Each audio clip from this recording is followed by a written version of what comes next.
Please allow me to begin our presentation of XFiles, a large-scale analysis of a new package. The three of us, Nomura, Yoshikawa, and Motoda, were in charge of this presentation, and the two of us, myself and Mr. Yoshikawa, will be making the presentation. And we would like to give you the details about the XFile, which we'll be dealing with in the introduction section. And now let me go into the introduction. What we have decided to look at was to focus on the new application package of Microsoft, MSIX and APPX. And in regard to XFiles, we have referred to them as XFiles to refer to both of these two applications. And MSIX and APPX relationship is that MSIX is an extension of APPX, and MSIX has started to be used from Windows 10. As for the features, there are three major features. One, in the system drive, it is installed in the Windows App Store, and then there is a security mechanism. There is virtualization by VSS, and also there's the code signature. And there's also a mechanism to maintain compatibility with past applications, which is referred to as PSF. And in regard to PSF and VSF, later on there will be a more detailed explanation about these two elements.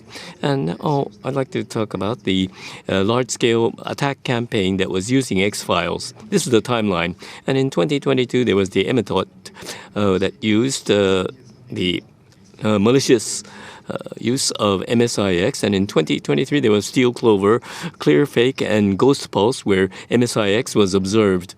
Now, we'd like to talk about the fact that we suspect that XFiles will continue to be seen in attacks in the future. We'd like to talk about the motivation and the goals first. First, in regard to the motivation and the background, there is the MSIX APPX packages that are increasingly used in attacks, and also there is the fact that there is going to be a necessity to come up with efficiency because of the large files. Now, I would like to talk about the tools for allowing this to happen. And finally, I would like to talk about the PSF element and the analysis for this. In our research team, we have looked at checking Steel Clover. We have made various presentations in this regard. And here, there are 4 new points that we have focused upon. First, for the new package files, we tried to create the package to check the behavior and the structure. Second, when it comes to malicious package files, we looked at the points for analysis, and we have looked at 10,000 samples. And we have looked at the development of analysis tool. And finally, for PSF, the package file, there have been 300 PowerShell scripts that we attempted efficient analysis on. Now I'd like to go into the details of XFile. And in regard to the structure, this shows the structure of the XFiles. And in regard to the files that are required, there is the app signature, app block map, resources PRL, and config JSON. These are the 4 that exist. And in regard to the details of this, we'll be talking about this later on. And in the orange section, as well as in the green section, there is PSF and VFS. And when these functions are used, it's be necessary to include them in the packages. And later on, we'll be touching upon them in individual detail. Meanwhile, in regard to the creation of XFiles, the files that are created and the folders that are created are not going to be explained here. Now, in regard to MSIX, I'd like to talk about the packaging. In MSIX, the packaged apps are shown here, and depending on the app, the execution environment changes. And in regard to app manifest XML, there's the entry point, trust level, and runtime behavior that can be distinguished.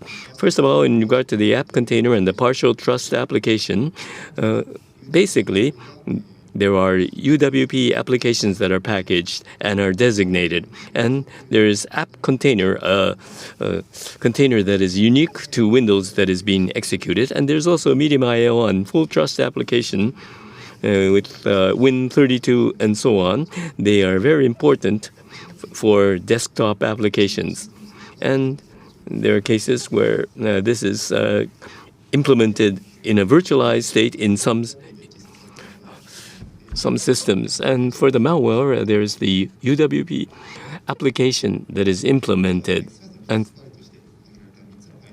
now in regard to talk about the three files for XFiles, there's APPX manifest, and there's various types of information such as the application name and the developer name. Next is the APPX signature, and for this is used as a code signing certificate, and so this is related with PKCS. And then finally, in regard to the APPX block map, this shows the files of the application, and by block units within the file, the different respective sizes and so on are indicated. And in regard to the hash and the sizes, there's the XFiles app is being used. Now I'd like to talk about the major features of APPX Manifest XL. First of all, in regard to APPX Manifest XML, there is various types of information that is indicated, and there's the application section in the upper portion here, and there's the ID factors that are in the application. There's also the runtime behavior and the trust level, and it'll be possible to see the definition of the applications through the behavior. And there's also the identity section where the publisher element is shown for the code signing certificate, publisher. And in regard to the major factors of AppX Manifest XML, capability section has the XFiles application and system source and functions. And as a specific example, there's the unvirtualized resources. And for XFiles applications, there is the virtualized portion for certain folders and registries. And there is certain functions for virtualization that is realized here. I've talked about the various factors for APPX Manifest, but there are other factors as shown in this slide for the APPX Manifest, and you can see the structure of the XFiles applications. Now I'd like to talk about the APPX signature. APPX signature is used for code signing, and this has a P7X extension format. And this is like the PKCX and the PKCX certificate. And so therefore, in the PKCX area, by eliminating that, it'll be possible to use this as the certificate for PKCK, and it'll be possible to take advantage of decryption and OpenSSL and other means of verification. Now I'd like to talk about the virtual file system. And this has a hierarchical structure and maintains compatibility. Beginning with app data, there's various types of directories whereby virtualized access is provided. And here for MSIX applications in System 32, it'll be possible to access through VAC10, and the actual access is shown in the manner where there is the VSS directory used. In regard to the VSS directory and so on, it'll be necessary to take into consideration the packaging elements. Next, I'd like to talk about PSF. PFS, there is also a mechanism to maintain the compatibility, and amongst the XFiles, it supports only MSIX. And in order to use this capability, in addition to config.json, that is a configuration file, we need to include PSAF dedicated files with exe or DLL extension. And in this PSF, PowerShell script and DLL can be executed. Next, how to create XFiles. I'd like to explain. First procedure is to use a command line tool. By make up XExe, packaging is to be made. And for the purpose of code signing, we need to also use other commands. Second approach is a Visual Studio. And for the packaging of application under development, this method is recommended. Third is to use MSIX packaging tool. And in addition to the existing execution file packaging, at the time that you convert the existing installer to MSIX, this can be used. The last approach is to use advanced installer. This is third-party software, and it can do the same or have the same feature as MSIX packaging tool. Especially in this software, having a rich GUI and multiple capabilities for various purposes, just easily MSIX can be produced. And also there is a trend that adversely tend to use this as a preferred approach. And if XFiles are produced using advanced installer, different from other methods, there are some advanced installer specific the characteristics that we can see for the application execution and the file configuration. So for the verification, show message exe as MSIX app is to be made in the command line and advanced installer. I'd like to take you through how to make it. So command line 2, the following is the process to create MSIX. And MSIX APPX, before packaging it, we need to prepare APPX manifest resources.pri and the execution file that is to become a main body of app. And also, if you set the PSF, we also need to prepare the associated files together with other files at this phase. And then those files are to be made into a package, and to that package, the file, using assign tools, a signature is given. In the slide below, APPX manifest, part of it is displayed, and you can see that the MSX app main body is designated in the value of the executable in red section. And another execution example is to make use of this by using a GUI, but in the interest of time, I'd like to skip this. And in the slide showing the XFile production using advanced installer and some characteristics, parts I picked up. The left Explorer images are showing the decomposed MSIX in terms of the contents. When you produce XFiles with advanced installer, in the red section, AI stubs file is produced. On the right, as a main body of MSX apps, show message exe is specified. And below, in the value of APPX manifest.xml in show messages, it's not a show messages, but the AI stubs, the AI stub x64 exe is described. And this is another feature, and the exe file serves as a wrapper, and the app is launched. And the process 3 is shown as a behavior in the slide. Next is the PSF. PSF can be executed by PowerShell and DLL. So this is a customized DLL in setup. And regarding this custom DLL, PFS initialized and PSS uninitialized, these two functions needs to be exported. And in the image, at the time a PowerShell is set up, the process is shown. And as a core process of .exe, there is, aside from the certificate, the PowerShell exe is actually launched. So that's we can confirm. When you use a PSF, config.json configuration file is needed. For DLL, at the top part of the image, fix apps list has the description of a DLL, and concerning PowerShell, at the below part of the image, end of script or start script, in either way, the PowerShell information should be described.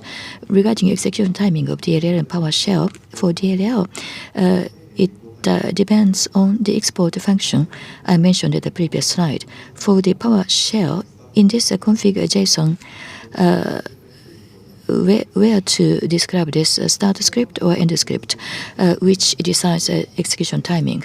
And in this case, it is end script on the script, the state of the slide. Therefore, it is launching before finishing MSIX app.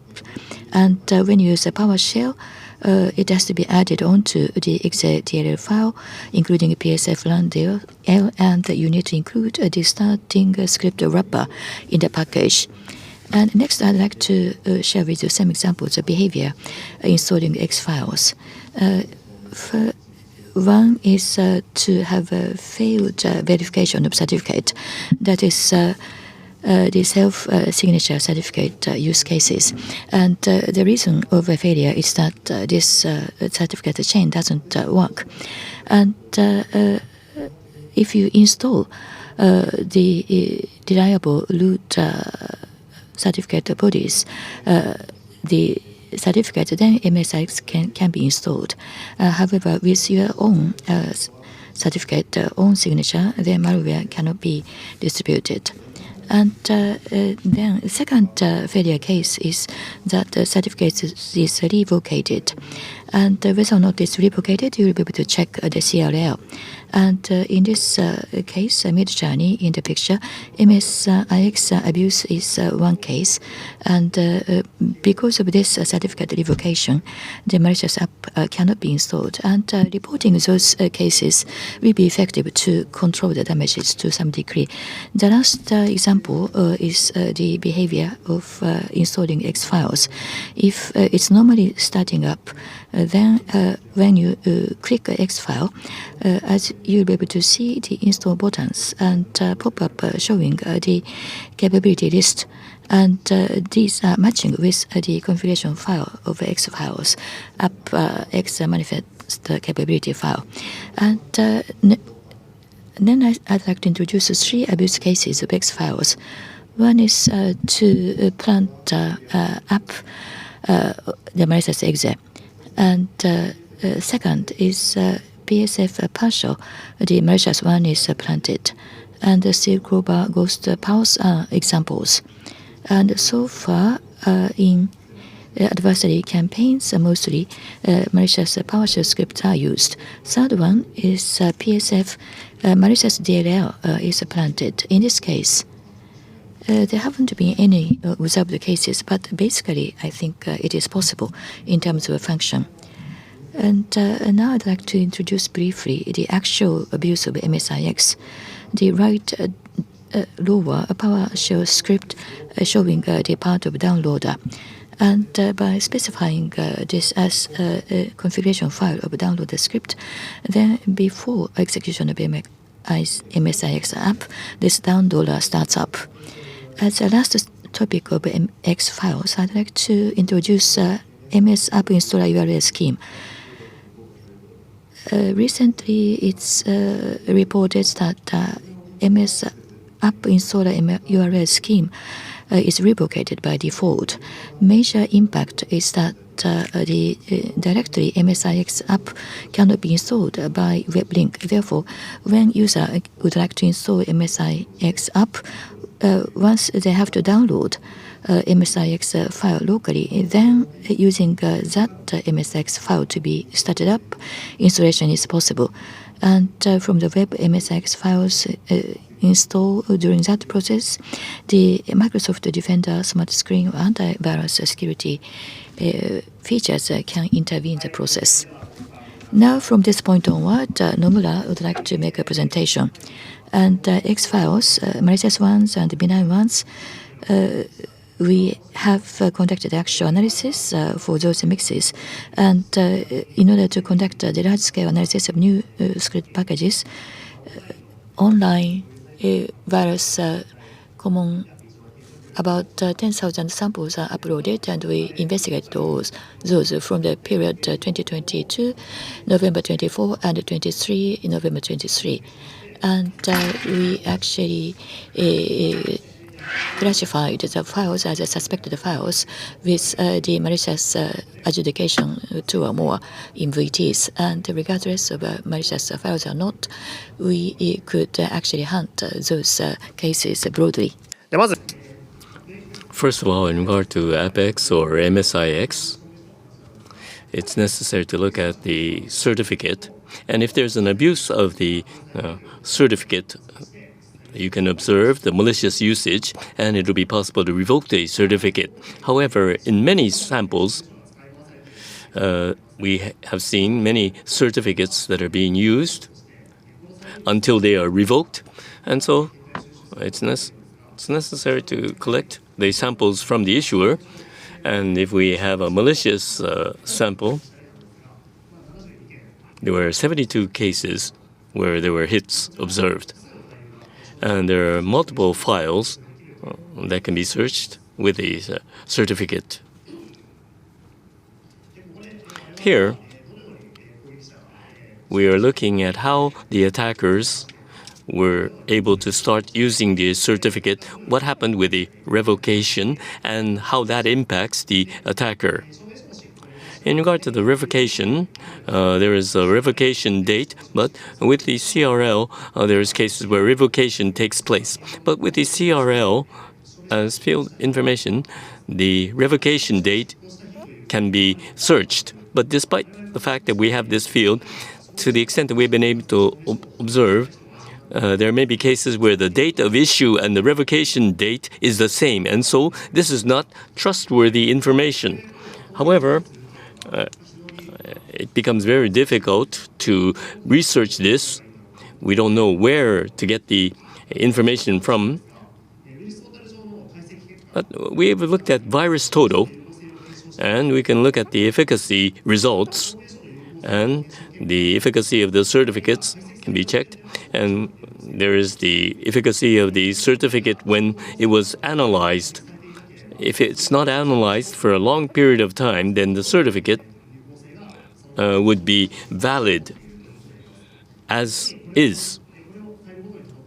And if you look back, then it would be possible to identify when the revocation date was or when it was last effective. By looking back and seeing this, it will be possible to identify the date of revocation. There's Fruity Designs, malicious certificate, and we can see that it was September 21st of 2023. And the earliest sample, there was the October 10 of 2023, but on virus total, for the information observed there, the earliest date was October 11th of 2023. And so we can see that from around October of 2023, malicious use of this certificate started so that attackers could use this in their operations. And we have looked at when it was finally valid. The final analysis was October 26th of 2023, when it was first invalid during this period of time shown here. Now, when it comes to the latest one, it was October the 25th of 2023. In other words, in October 25, the attacker was able to maliciously use this certificate, and they stopped using it because it was revoked. And this shows what kind of life cycle existed. We were interested in this. And we did observation, and one case that was interested was there was a sample that had not been invalid for 6 months, and it was issued by Sotul Solutions Limited, and there was the revocation date. But we saw that the earliest discovery was March 23 of 2023, and there was a malicious installer campaign, and it's probably part of the same campaign, although we have not been able to verify this. And there is Amade, a malware that was used in the certificate. And there was over 6 months of malicious usage. And this may have been used in Ghost Trailer as well. And this was revoked in this date of September that we have identified here. And in regard to the mass analysis of XFiles, we have been doing analysis, and we have looked at the trends. First of all, in regard to the XFiles, the new file, the file size about less than 10% were over 1 megabyte, and the largest was 104.8 megabytes. And you can see the graph, and you can see what we felt was benign. The orange shows what we judged to be malicious. And of course, there's a difference of 9,000, and we have adjusted the scales. And the horizontal scale shows the file size, and the vertical axis shows the density. And what's clear in this is that for the malicious installer, there's a tendency for file size to become bloated. And so it becomes difficult to analyze this. Next, in regard to the advanced installer, this is a third-party packaging tool. And when this is used, according to our observations, it has been mainly malicious utilization. And in regard to EDR, the advanced installer is unconditionally detected, and what's necessary can be whitelisted. And on the right-hand side, what you see is two bar charts, and on the left-hand side, we see those that are non-advanced installer, whereas the advanced installer is used on the right-hand side, and so you can see that most of them are malicious. Next, in regard to the package support framework, there's the config JSON that is included in cases where PSF is used. Also, within the package, there may be a PowerShell script file that is included, and so their numbers are listed here. When PSF is maliciously used and PowerShell scripts are executed, you can see this in the two charts. On the left-hand side, you see the config.json and whether it is used or not. And the blue shows when it is not included, and those that are included is on the right-hand side. And you can see that the malware incidence is high in the blue side. And next, we looked at the PSL extensions used, and you can see that the larger the number, the tendency is for it to be malicious. Next is VSS.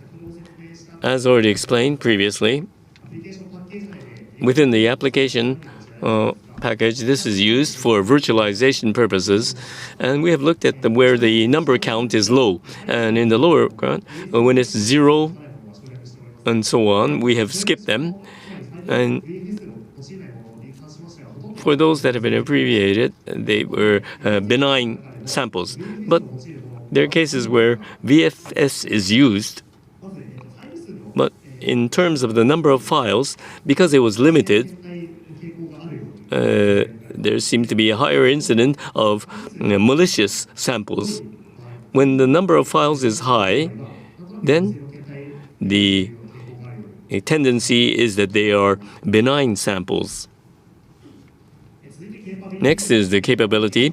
When the application features are defined, we have looked at this, and there was no major difference between malicious and benign.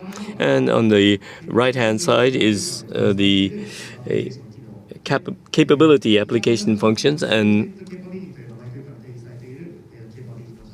we have looked at, in both cases, there is no major difference in the trends observed. As for the contents that are defined, we are seeing no major difference between benign and malicious. And in regard to the malicious samples, there is risk cap allow elevation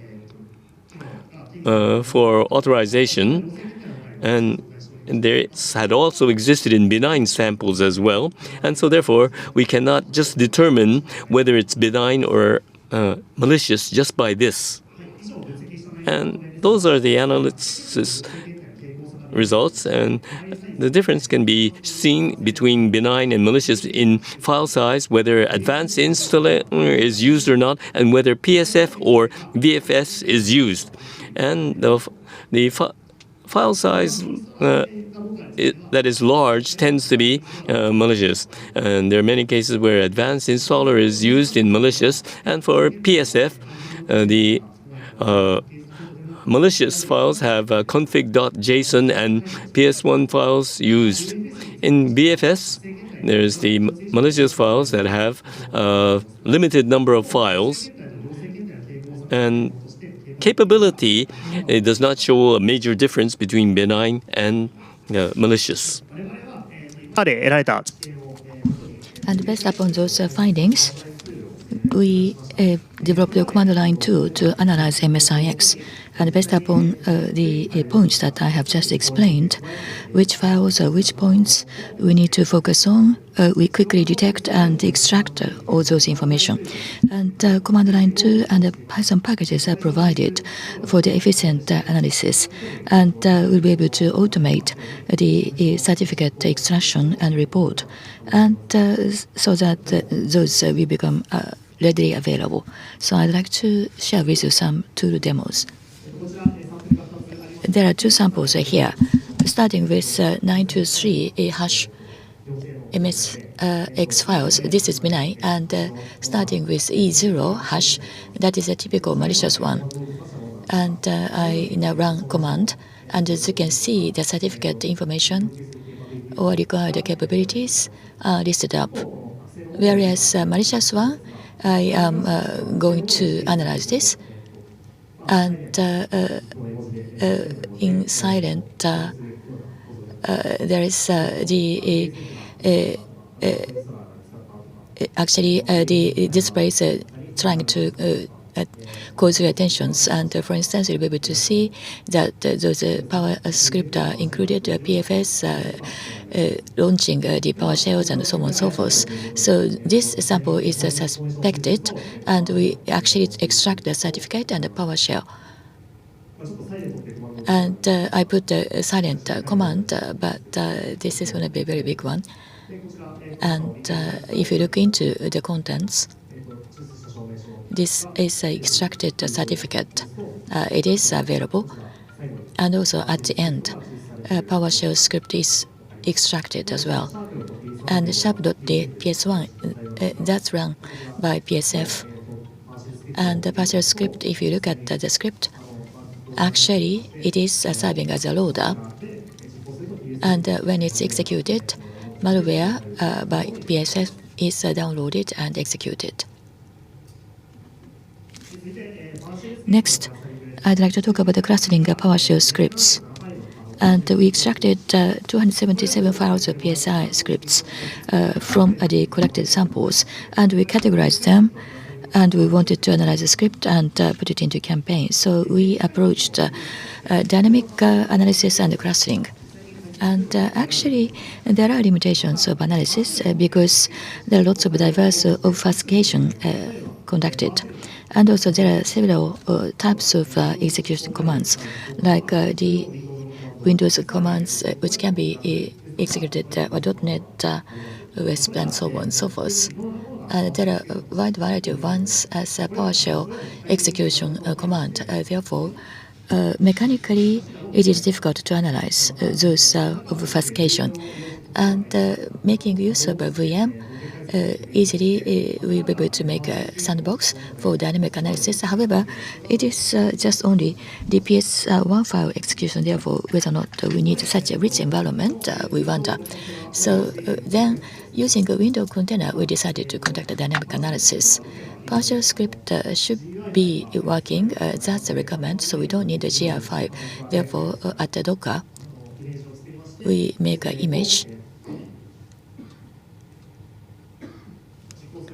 And by running it, PowerShell script dynamic analysis is conducted, and it is a PowerShell script. Therefore, transcript or script block or log will be able to get those logs, and also event logs. Using a Docker image of Windows, we'll be able to get it. So communication logs or file production logs will be able to catch. So we think that these are efficient approaches. Therefore, we created this. And a PowerShell script obfuscation could be actually stripped as a result. And then we extract the features. Palo Alto has the advanced studies around the 2016s or 2018s, making this extraction available based upon PowerShell profiler. And back then, there are some the pattern matches available for typical malwares or the legitimate softwares. And because it is a bit old, over 2018, therefore we added some, and we used the DD1 for clustering, and we clustered.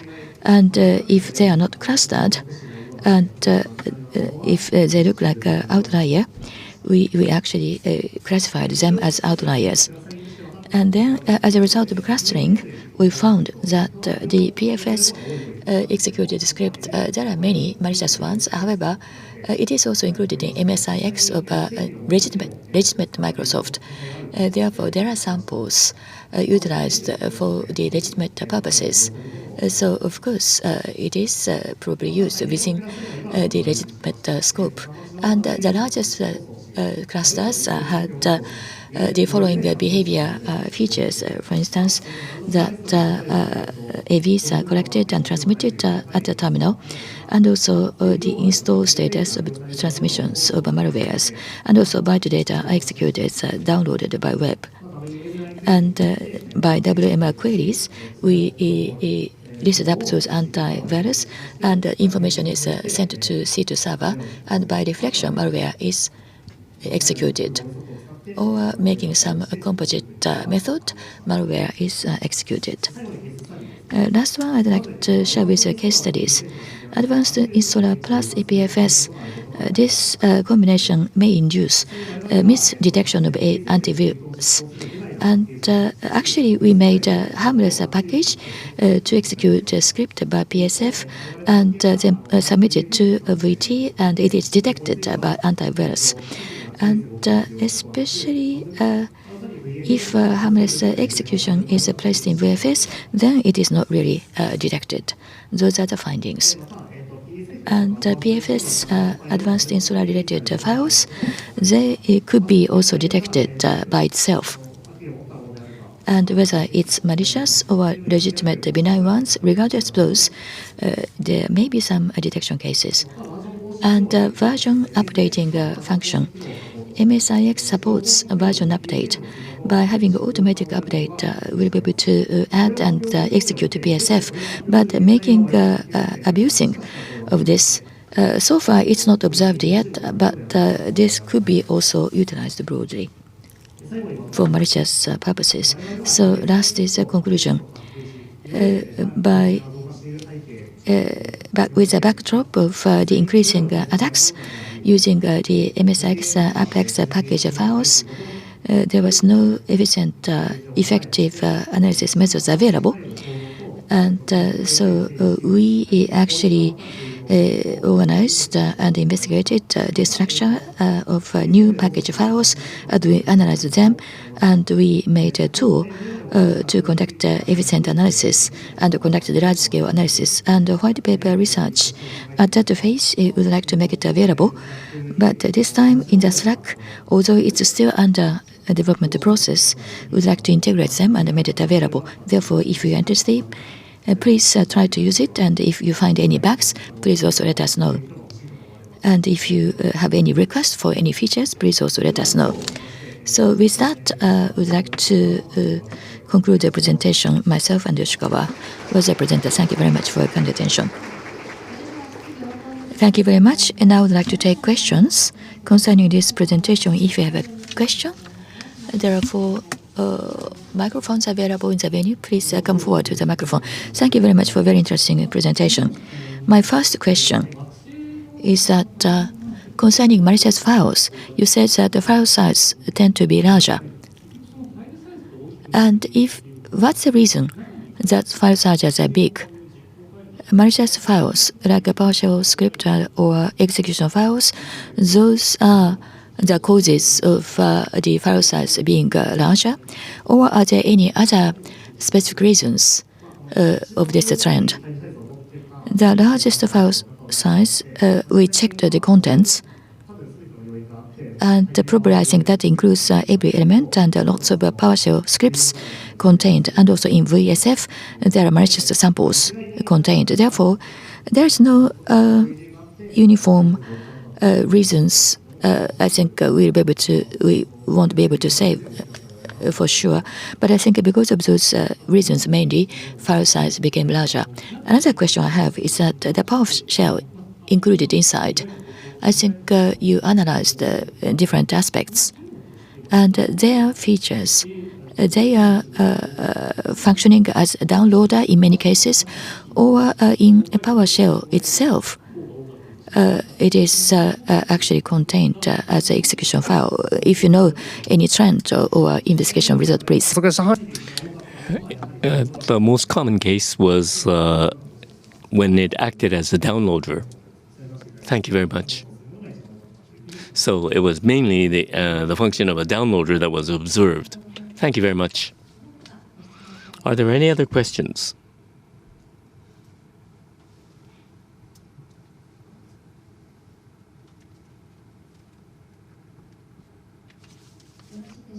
No questions? Then we would like to close off the presentation. Thank you very much.